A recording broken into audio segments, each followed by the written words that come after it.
Absolutely no.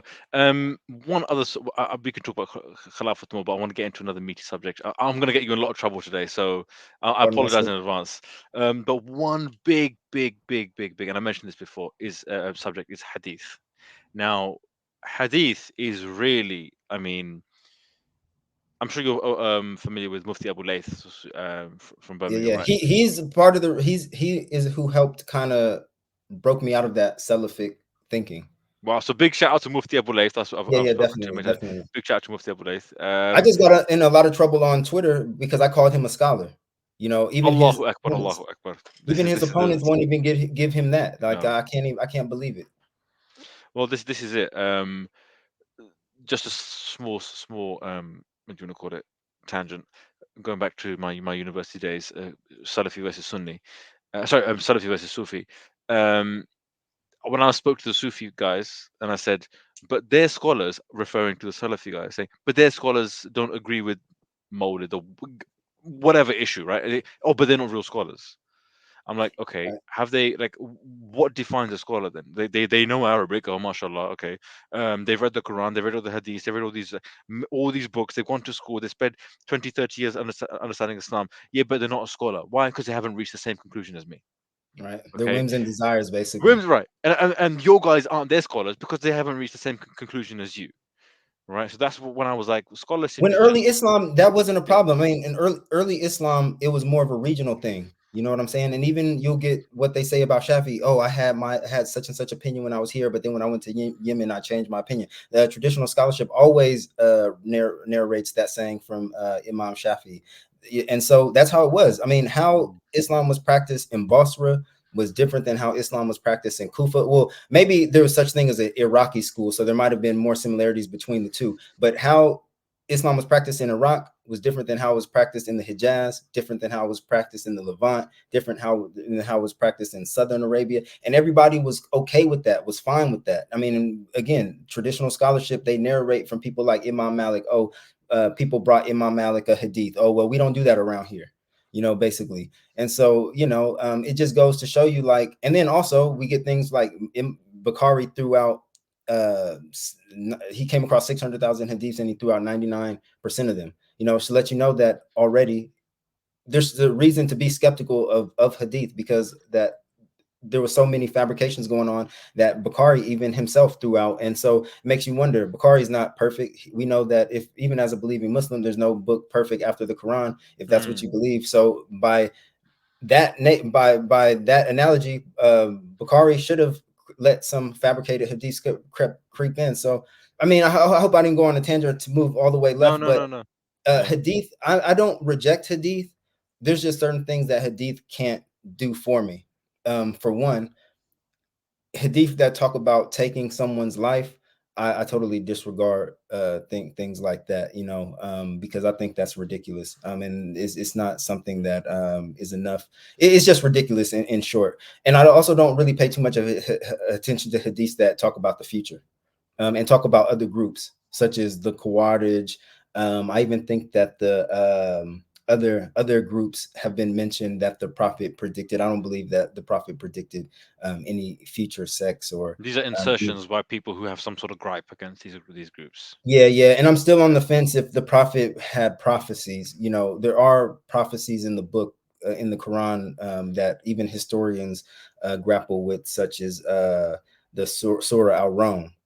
You know, The and Roman one. yeah, yeah, Yeah, yeah. yeah, yeah. So, but as far as prophecies in the Hadith, I don't know.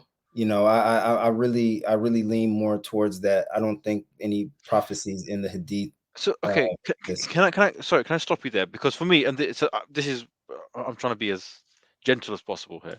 yeah, yeah, If you and this is because I was in a similar position to you yeah, in a sense of like I became so skeptical of hadith because I was already kind of like leaning towards metaphorical, allegorical interpretations of the Quran when it came to like science and miracles, whatever, right? Because I'm like science and the universe can't be sorry, the science and God's word can't be out of sync because it's God who created the universe in the first place, and if He can only demonstrate to me His existence by breaking the law or breaking His own laws, and then God says He doesn't break His own laws, right? So then that's kind of a contradiction. And if I'm here laughing or sneering at Christians' miracles or Hindu miracles, yeah, I have my own. It's like, well, it's just my miracle versus your miracle. Like there has to be something universal about Islam that's that shows that like universal about Islam, so anyone can enter at any point and they don't find any contradiction and there's no favoritism, right? So hadith has like it's just a full on like whatever. You can find any hadith that will be like, oh, I mean the whole the Isra wal Mi'raj, the prophet going there and he came back and his bed is still warm and the prayed to, all these prophets were there, he's praying of this, went on the flying horse, and we mock that as atheists, but it's like it's for me I was like, this is such a what do you want to call it, like such a mythical event or mythical characterization or mythical story. I'm like, how can this be real? Like this is not, for me at the time, this is not Islamic, right?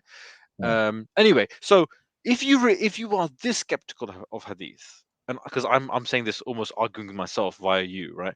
So Yeah. please don't take it, but I'm like, No, if no, you're it's this okay. yeah, if you're this skeptical, like what's left? Because you can't pray without the hadith, you can't do hajj and all these sort of minor ritualistic things that the practical daily stuff you could say of Islam is all through hadith.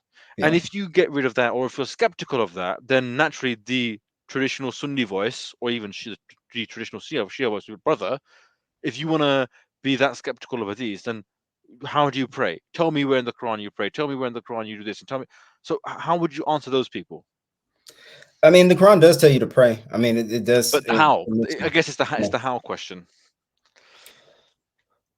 I do believe that from the Quran, you could deduce how to pray by reading. If you were to read, okay, now if you're looking for a certain part that's going to show you how to pray, yes, the Quran doesn't have it. And to be honest, the Hadith doesn't have that either. There's no single Hadith that shows you top to bottom how to pray. And just coming from a converse perspective, when I was shown how to pray, it was just monkey see, monkey do. Hmm. And so I imagine that that's kind of how prayer went from time immemorial, or at least starting with the prophet. That And even in various hadiths, like some people pray like this, and some people, there's Yeah, no some like people one pray like that. uniform And way. Yeah, bodies, they pray with their hands down. So do Malikis, so do Malikis and Shia. Shias. Yeah. Some people pray with their, and then some On their people heart. go Yeah, like this yeah. before they go down. Some people go like this when they come up. Some people don't. So, but I do believe the gist of it, and then the bowing and prostrating is in the Quran in terms of prayer, that one could kind of deduce, hey, this is how I pray. Matter of fact, when I was interested in being a Muslim, uh, and I tried to pray while I was at work. I did just prostrate. I didn't know what the heck I was doing, but maybe because I seen that's what they mock Muslims do on TV. So I don't know. Maybe I don't know if maybe I deduced that from my own. That's the Orientalist way of praying, bro. That's the Orientalist way of praying. Yeah. Maybe Astaghfirullah. I dream a genie. I know that's how they. So, but yeah, man. So that aspect, I would still, and I would still pray in general. I do believe in that kind of connection with God, praying. Hmm. So for me, I don't think the Hadith really have A to Z list on how to pray, and yeah, the Quran doesn't either. I believe that it was passed on, and Mufti Abu Layth talks about this. I believe it's one of those things that was passed on communally to how we have it today, which is why you'll get certain variations within certain communities, and Hmm. why Muslims now, in the age of information, and people can choose whatever madhab they want at this point. You'll go to the masjid and you'll see a lot of different people Yeah. praying different ways and stuff like that. But yeah, the Hadith, I mean, I don't focus too much on the Hadith. I really do focus. I'm more Quran centric. Again, I don't disregard, I think there's certain wisdom within the Hadith that may or may not go back to the Prophet. If there are Hadith that go back to the Prophet, I believe they're very little. Um, and then it's been proven that some of the Hadith are just sayings from his companions, or companions after that were back projected into his mouth. Um, Again, that doesn't sour the Hadith for me. I still see that as wisdom from within the Muslim community that may or may not be useful. I believe it's up to us to kind of look at the information and see how we can use it in our everyday life. I know scholars of fiqh might say something else, but a lot of fiqh is useless. I mean, if I was to be honest, I mean, a lot of fiqh, especially what is in the books from medieval periods, I mean, and how can you use the hadith to kind of come up with the modern day kind of fiqh? I think even a modern day kind of fiqh would have to be Quran centric, because the nature of hadith seems to be stuck in a certain Well, that's time the thing, period. because they're canonized. Once you say, almost like ossify, say block, like stop now, then the further you're away from that time period, the less relevant or useful it is, or the harder it is to get something out of it. You know, to make it relevant to your own time. But I always found with hadiths, it's like like a roll of the dice. Like some hadiths are very profound, and you think, oh, well, that's a beautiful story. Whether it's true or not Yeah. is a whole different whatever, right? But oh, that's a profound story. And others are like just like, what are you like? What is this like? What are you talking about here? Or some are like, whether it comes to um there's the whole stoning and all this kind of stuff. Like whether it's the physical punishment or like underage stuff. Like I found some really weird hadiths Yeah. or some really questionable stuff, and you think this is the guy, or this is what he apparently said. Um, And really, I think a lot of the, I don't even think people defend the hadith because it's the truth. I think they sometimes see it as a house of cards. Once you start pulling at one hadith, they all fall down because mm, that whole one that you just mentioned about the age of Aisha, or let's get underage. into that. Let's get into The that. a guy who I brought onto my channel, Dr. Joshua Little, he did his PhD on the age of Aisha, and he come I to actually watched find his. I watched the video you did with him, not on the Aisha one, but on the other one. It was like a 4 hour, nearly three, 4 hour. Muhammad, the existence Yes, of yes, Muhammad. yes. Yeah, yeah. Absolutely incredible Yeah, video. yeah, he's a really incredible scholar, man. Non-Muslim, atheist guy, but very sympathetic to Islamic culture and Muslims in general. And he has this whole story of starting out a very right-wing Islamophobe, and he's gone through his own journey. But yeah, man, his whole PhD was he proved that the Aisha Hadith is of a later date, and that it doesn't go back to the Prophet. And even some of the things that people say, oh well, in colder and warmer climates, women age Yeah, yeah, yeah. faster, and all this other type of stuff. He pulled studies showing that no, actually in colder climates, women age faster versus in Subhanallah. rather than For so many years, I've been hearing back in those days in a hot climate, you have puberty earlier, so huh. she's practically like a 25-year-old woman. I mean, even if she physically went through puberty, she's still mentally a 9-year-old. You have to like, there's no way of getting around that part. No, I mean he You used know? two studies. He compared women in or girls in the UK and girls in Nigeria. And girls in Nigeria in a warmer climate, they on average have their menstrual cycle at a later I had no date. idea. And then also because you can't really do any excavation in Saudi Arabia, maybe it'll change with Mohammed bin Salman, which actually one of the guys I brought on, Andrew Peterson, who is an archaeologist, he said ever since bin Salman came in, it's been his job as an archaeologist has been a lot easier in Wow. Saudi. So, maybe if they can do excavations of, which is a very a controversial Touchy. subject, Yeah. Yeah. um, you know, taking out Muslim bodies and then doing tests on them. Man, if you could see when women were having we're having birth, you can do that study. They did that study in Jerusalem where on average women were having children at 13.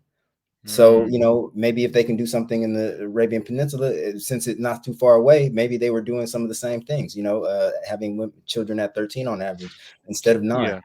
Can I just on this Aisha thing, because the Shias don't believe she was 9. As Yeah, far they as I'm don't. aware, they don't. Yeah, They they don't. don't. They don't believe And she's that's 9. that's not by accident, by the way. That's not by accident. Are you familiar with? You must be familiar with Tom Holland, and I haven't read his book, but I just was hearing the historian, not Spider Man. Yeah, no, no. Yeah, I yeah, actually went through his book. I went through his book. I thought some of the stuff he was saying was interesting. As yeah. a book that really puts together. I mean, it's the one. I think everybody knows which one we're talking about, where it's focused on Sword. Islam. There's Yeah, yeah, something yeah, like that. So I the went through sword. it Yeah. about 5 or 6 years ago, and I thought it was a really good book in terms of putting together all of the revisionist theories into a single narrative, which is what he tried to do. And yeah, I don't know what he said about the sheep, but he seemed to be. I heard his one talk on about he had a talk on the age of Aisha that I thought was actually kind of sincere. Oddly enough, coming from him, like where he was saying like, "Hey, man, this is problematic," and you know, uh, if such and such hadiths were been proven to be such and such, and you guys have, it sounded like he was trying to reason with Muslims. Basically, is what kind of softened my heart towards what he The was saying. the the thing, maybe it's from Tom Holland, maybe it's not. But what I heard was, and this kind of doesn't make sense. Even you can verify, or I'm sure.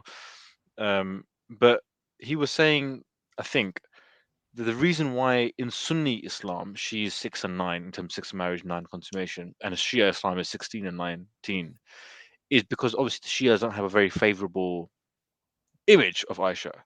The whole accusation that she was unfaithful, all this kind of stuff. Even like this is some weird. Even when I was speaking to Imam Tawhidi, which I don't know if you want to consider an Imam, some people do.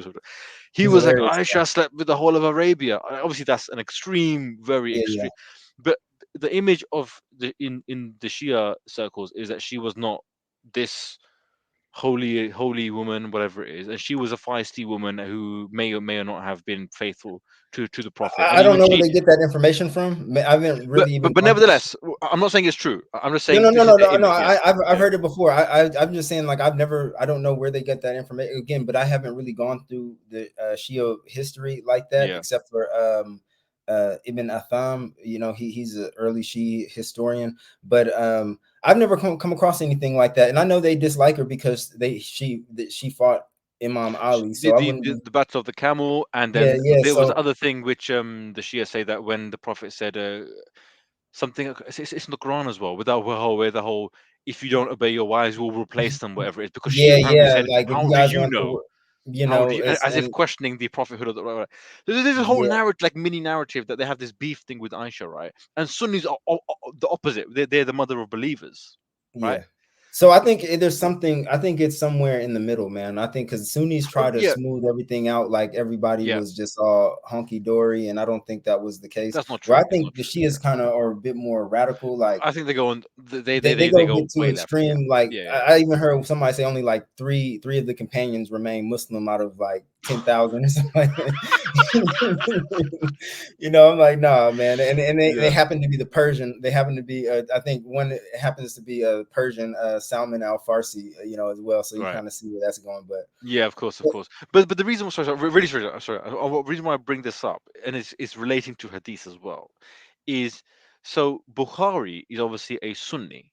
Okay, now he in his world, 200 years after the death of the Prophet, he lives in that world with his Sunni Shia back and forth and talking about Aisha and this and that. So it's said that he purposely lowered the Hadith. Sorry, he I've heard purposely that. lowered the age in the Hadith to give her this Virgin Mary persona. I've heard that. I mean, I don't know how true that is. You would have to talk to a Hadith specialist about that. I mean, Yeah, Joshua Little is a very interesting get him figure on the who. phone right now. We have to Oh yeah, and you know, emergency. reach out and you know, talk Yeah, to him. I think just hearing his journey, getting his mm, insights about these things is very interesting. I mean, he's a very honest person. I believe he's, you know, very. I yeah, vouch that he's an honest person. yeah. But yeah, man, it's hard to say. I've heard this before. I want to say Mufti Abu Layth has said this as well, that maybe This story about the whole yeah, that maybe Bukhari had lowered the age in order to to refute a refutation of the as a Shia yeah, as a accusation that she refutation was of the loose shit. and before she met the Prophet she could have been with someone who knows, right? All Yeah, this kind yeah. of stuff.